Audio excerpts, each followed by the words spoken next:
Hello student, आज हम पढ़ रहे हैं पॉलिटिकल साइंस फर्स्ट पेपर के लिए रूसो का सामान्य इच्छा का सिद्धांत है।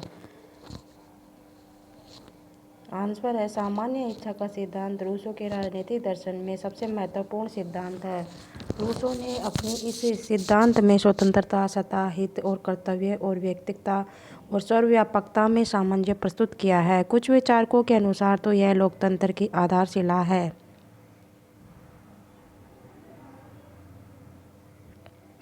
कांट, हेगल, ग्रीन, बोसंके आदि विचारकों के विचार भी इसी पर आधारित है।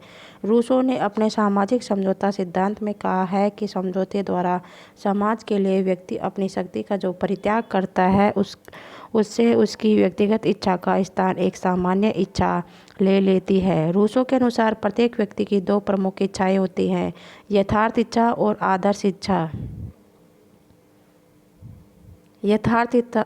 यथार्थ इच्छा एक्चुअल विल।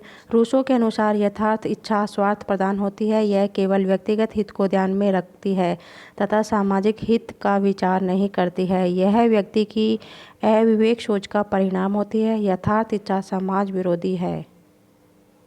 दूसरा पॉइंट है इसमें सामान्य इच्छा।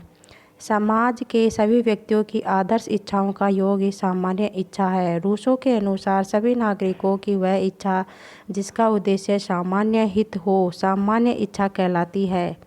सामान्य इच्छा सभी व्यक्तियों में से उत्पन्न होती है और सभी व्यक्तियों पर लागू होती है। सामान्य इच्छा का तात्पर्य बहुमत की इच्छा नहीं है। यह एक या कुछ की इच्छा भी हो सकती है, अर्थात यह गुणात्मक है, मात्रात्मक नहीं। समाज हित से प्रेरित एक अकेले व्यक्ति की इच्छा भी सामान्य इच्छा हो सकती है। अगर ये शॉर्ट टाइप क्वेश्चन में आता है तो इतना इसके लिए बहुत है, और इसकी अगर ये लॉन्ग क्वेश्चन में आता है तो आप इसकी आलोचना भी लिख सकते हैं। मेरे पास ये इतना ही लिखा हुआ था, इसलिए मैंने सोचा शॉर्ट टाइप क्वेश्चन में अगर आता है तो इतना बहुत है।